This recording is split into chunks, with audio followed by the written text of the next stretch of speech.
अस्सलाम वालेकुम, मैं हूं साजिद हसन। आप मेरा YouTube चैनल देख रहे हैं। दौरा ऑस्ट्रेलिया के लिए अभी तक कप्तान का फैसला नहीं हो सका है, ना ही टीम अनाउंस हुई है, लेकिन कुछ खबरें आ रही हैं अंदर से। और जो खबरें निकल कर आ रही हैं उनके मुताबिक जो है शाहिन शाह अफरीदी जो है और नसीम शाह जो है उनके टीम के अंदर आने के चांसेस जो हैं वो कुछ बढ़ते हुए नज़र आ रहे हैं। और उसके साथ जो है दो यंग फास्ट बॉलर जो हैं उसके अंदर हो सकता है कि यकीनी तौर पर हसनैन हो और इसके अलावा एक और खिलाड़ी जो है वो टीम के अंदर शामिल हो। और नसीम शाह और शाहिन शाह अफरीदी, हारिस रऊफ़ को भी टीम के अंदर रखने का फैसला किया गया है। अब अगर ये फैसला हुआ है और ये फैसला अगर होता है तो अगर शाहिन शाह अफरीदी और नसीम शाह और हारिस रऊफ़ वापस आते हैं तो किसी किस्म का किसी को कोई एतराज़ नहीं है, लेकिन शाहिन शाह अफरीदी के आने की वजह से पाकिस्तानी टीम को जो है वो यकीनी तौर पर नुकसान होगा। ये मैं अभी से आपको बोल रहा हूँ, ये वाली बात। पाकिस्तान को जो है वो सियासत दोबारा पाकिस्तान क्रिकेट के अंदर आएगी। शाहिद अफरीदी दोबारा एक्टिव होंगे।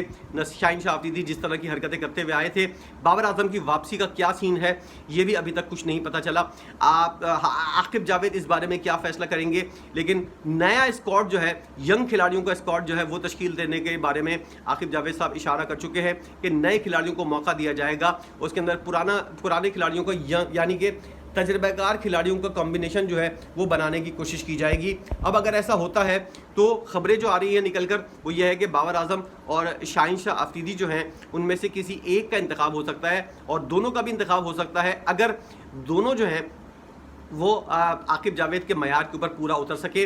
और जो क्रिकेट बोर्ड से निकलकर खबरें आ रही हैं वो ये हैं कि शाहिन शाह अफरीदी की जगह जो है वो बनती हुई नज़र आ रही है, क्योंकि उनके सुसर साहब जो हैं वो बहुत ज़्यादा जो है वो कोशिशें करते हुए नज़र आ रहे हैं। और आकिब जावेद जो हैं वो मेरिट के ऊपर किसी किस्म का कोई समझौता करने को तैयार नहीं है और वो चाह रहे हैं कि ऐसा स्क्वाड तश्कील दिया जाए जिसकी वजह से पाकिस्तान जो है वो पहली बार इंग्लैंड के अंदर सीरीज़ जीत सके। सीरीज़ ना भी जीत सके तो पाकिस्तानी टीम जो है वो लड़ती हुई तो नज़र आए, ताकि उससे अंदाज़ा हो कि पाकिस्तानी टीम ने जो है सीरीज़ जीतने की या मैच जीतने की कोशिश तो की है। अब अगर शाहिन शाह अफरीदी आ जाते हैं टीम के अंदर तो ज़रा मुझे कोई ये बता दे कि किस बुनियाद के ऊपर उसको टीम के अंदर वापस रखा जा रहा है। वनडे और T20 के अंदर उसकी कौन सी ऐसी कारकर्दगी है जिसके बाद उसको जो है वो टीम के अंदर रखा जा रहा है। टेस्ट फॉर्मेट से आपने उसको ड्रॉप किया क्योंकि सब लोग ये वाली बात कहते थे कि वो भागता हुआ इतनी दूर से आता है, लेकिन बॉल जो है वो एक स्पिनर से ज़्यादा स्पीड की उसकी बॉल नहीं निकलती। उसकी स्पीड मुतासिर हुई है, उसके फिटनेस के मसाइल है। जब से उसका ऑपरेशन हुआ है उसकी बॉल के अंदर जो है वो बात नहीं है। उसको क्यों रखा गया है टीम के अंदर, क्या उसकी वजूहात हैं, कोई ये बताने को तैयार नहीं है। आकिब जावेद साहब अब उसका जो है खुद से फिटनेस टेस्ट लेंगे और उसकी बॉलिंग जो है नेट के ऊपर करवा कर खुद जायज़ा लेंगे कि क्या इसकी बॉलिंग के अंदर कोई जान है या नहीं है। अगर ऐसा कुछ है तो उसको टीम के अंदर लिया जाएगा, अगर ऐसा कुछ नहीं है तो उसको टीम से ड्रॉप कर दिया जाएगा। यही चीज़ नसीम शाह और हारिस रऊफ़ के साथ होगी, क्योंकि माजी के अंदर आकिब जावेद जो है खुद भी फास्ट बॉलर रह चुके हैं। उनको फास्ट बॉलर को परखने में किसी किस्म की कोई मुश्किल नहीं होगी, इसीलिए उन्होंने ये वाला फैसला किया है कि इन तीनों खिलाड़ियों को जो है वो मैं खुद जज करूँगा नेट के ऊपर और उसके बाद जो है इन लोगों की सिलेक्शन का फैसला होगा। बाबर आजम की सिलेक्शन होगी दौरा ऑस्ट्रेलिया के लिए या नहीं होगी, ये भी एक बहुत बड़ा सवालिया निशान है। इस बारे में भी आकिब जावेद ने किसी किस्म का कोई इशारा नहीं दिया है, लेकिन उन्होंने जब ये वाली बात की है कि यंगस्टर और तजर्बेकार खिलाड़ियों का कॉम्बिनेशन बनेगा तो उसके अंदर यकीनी तौर पर हम ये समझ सकते हैं कि बाबर आजम जैसा खिलाड़ी जो है वो टीम के अंदर वापस आएगा और उससे जो है टीम जो है वो मजबूत होगी। मिडिल ऑर्डर जो है पाकिस्तान का वो मजबूत होगा।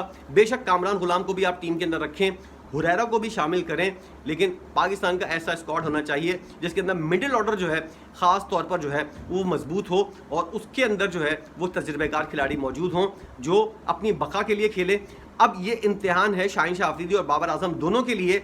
चैंपियंस ट्रॉफी से पहले अगर इन लोगों को चैंपियंस ट्रॉफी खेलनी है दौरा ऑस्ट्रेलिया के अंदर इन लोगों को कोई ना कोई ख़ास कारकर्दगी दिखानी होगी, वरना फिर ये लोग जो है दोबारा टीम से ड्रॉप हो जाएंगे। पहले ये लोग जो है टेस्ट फॉर्मेट से ड्रॉप हुए थे अपनी नाकिस कारकर्दगी की वजह से।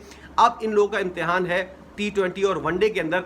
अगर इन दोनों खिलाड़ियों ने कारकर्दगी का मुजाहरा नहीं किया तो इन लोगों की वनडे और T20 के अंदर भी जगह जो है ये एक तरह से आजमाइश है। इन लोगों को चेक करने की कोशिश की जाएगी दौरा ऑस्ट्रेलिया के अंदर कि क्या इन लोगों के अंदर अभी भी कोई खामियां बाकी हैं, इन लोगों ने अपनी खामियों के ऊपर काम किया है टेस्ट फॉर्मेट से ड्रॉप होने के बाद, या फिर ये लोग वैसे के वैसे ही उठकर आ गए हैं और इन लोगों को एक तवील अरसे तक के लिए जो है वो टीम से बाहर करना पड़ेगा और इसके बाद जो है इनको डोमेस्टिक सर्किट के अंदर भेजकर इन लोगों की खामियों को दूर करना पड़ेगा। और उसके बाद जब इन लोगों की फॉर्म वापस आए, यानी कि डोमेस्टिक क्रिकेट के अंदर ये लोग रन्स कर सकें, बाबर आजम और शाहीन शाह अफरीदी विकेटें ले सके, उसके बाद इनको जो है वो टीम के अंदर सेलेक्ट किया जाए। ये एक आखिरी मौका है बाबर आजम और शाहीन शाह अफरीदी के लिए, नसीम शाह के लिए भी, हारिस रऊफ के लिए भी।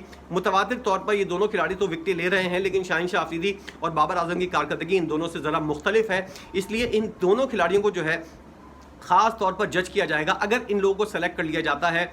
और उसके बाद जो है ये आखिरी मौका होगा चैंपियंस ट्रॉफी से पहले, वरना उसके बाद जो है पाकिस्तान चैंपियंस ट्रॉफी की टीम बनाने के लिए जो है वो अपनी टीम बनाने की कोशिश करेगा। और अगर बाबर आजम और शाहीन शाह अफरीदी इस टूर के अंदर जो है वो कोई काबिल ज़िक्र कारकर्दगी ना दिखा सके तो फिर इन लोगों की चैंपियंस ट्रॉफी के अंदर जगह बनती हुई नजर नहीं आएगी। ये आखिरी मौका है, इन लोगों को होश के नाखून लेने चाहिए, अपनी परफॉर्मेंस को बेहतर करना चाहिए, क्योंकि अब जो है वो वाला पाकिस्तान क्रिकेट के अंदर मामला हो चुका है, जो परफॉर्मेंस देगा वो टीम के अंदर रहेगा, दोस्ती यारी गैंग बिल्कुल भी नहीं चलेगा। जैसा कि शादाब खान, इफ्तिखार अहमद बगैर परफॉर्मेंस के जो है वो टीम के अंदर बैठे रहते थे, ना कोई परफॉर्मेंस देते थे, ना किसी किस्म की कोई उनकी कारकर्दगी होती थी, लेकिन कप्तान के साथ उनकी दोस्ती थी, इस वजह से वो टीम के अंदर रहते थे। अहल लोगों को जो है वो टीम से दूर रखा जाता था और नुमान अली और साजिद खान जैसी मिसालें जो हैं वो हमारे सामने हैं। बाज़ लोग तो इस बारे में भी बोलते हैं कि बाबर आजम ने मुसलसल अहल खिलाड़ियों का रास्ता रोक कर जो है उन लोगों की बद्दुआएं ली हैं, जिसकी वजह से बाबर आजम के साथ जो है आज ये वक्त देखने को मिला है। अगर आप किसी अहल शख्स का हक मारेंगे जो यकीनी तौर पर आपके साथ भी आगे जाकर जो है वो कुछ अच्छा नहीं होगा। यही चीज़ बाबर आजम के साथ हो रही है। बाबर आजम के साथ कुछ भी नहीं हो रहा, सिर्फ मकाफात अमल हो रहा है। जो उन्होंने किया है वो उनके सामने आ रहा है और जिस तरह का भयानक उन्होंने दूसरे लोगों के साथ किया है उतना भयानक तो शायद उनके सामने आया भी नहीं है। हो सकता है आने वाले दिनों के अंदर ये सख्त अमल जो है ये तेज़ हो सके। बहरहाल जो भी है, बाबर आजम को अब साबित करना है अपने आप को कि वो अहलियत रखते हैं वनडे और T20 फॉर्मेट के लिए, वरना फिर इन्होंने अगर साबित नहीं किया तो जैसे टेस्ट फॉर्मेट से इनकी छुट्टी हुई है दोनों खिलाड़ियों की, शाहीन शाह अफरीदी और बाबर आजम की, इस तरह T20 और वनडे फॉर्मेट से भी इन लोगों की छुट्टी हो सकती है। यह आखिरी मौका है इन लोगों की सिलेक्शन के लिए। टीम का ऐलान जो है वो कुछ दिन के अंदर, 1 या 2 दिन के अंदर कर दिया जाएगा।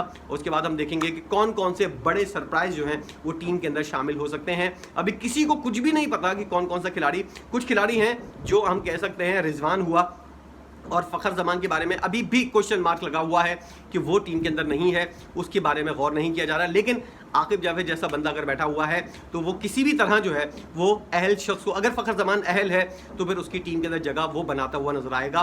मेरी नज़र में फ़खर जमान की जो अहलियत है वो साबित हो चुकी है। वो वनडे और T20 फॉर्मेट के अंदर, बल्कि मैं तो कहता हूँ टेस्ट फॉर्मेट के अंदर भी आसिफ साइम अयूब जैसे नमूने के बजाय फ़खर जमान जैसे खिलाड़ी को अगर रखा जाए तो पाकिस्तान कुछ हद तक जो है वो ओपनिंग के डिपार्टमेंट का मसला जो है वो हल कर सकता है। वीडियो आपने देखी है, कौन सी टीम सेलेक्ट हो सकती है, कौन से खिलाड़ियों को सेलेक्ट करना चाहिए, क्या बाबर आजम और शाहीन शाह अफरीदी को टीम के अंदर सेलेक्ट करना चाहिए या नहीं, इस बारे में। और जो खिलाड़ी अहल हैं हसनैन के अलावा और दीगर खिलाड़ी जो है और बहुत से नाम आ रहे हैं जहन के अंदर, कौन कौन से लोग जो हैं वो आप समझते हैं कि टीम के अंदर अहलियत की बुनियाद पर आने चाहिए, उनके बारे में ज़रूर बताइएगा। और शाहीन शाह अफरीदी और बाबर आजम के बारे में तो ज़रूर बताइएगा। वीडियो देखने का बहुत शुक्रिया।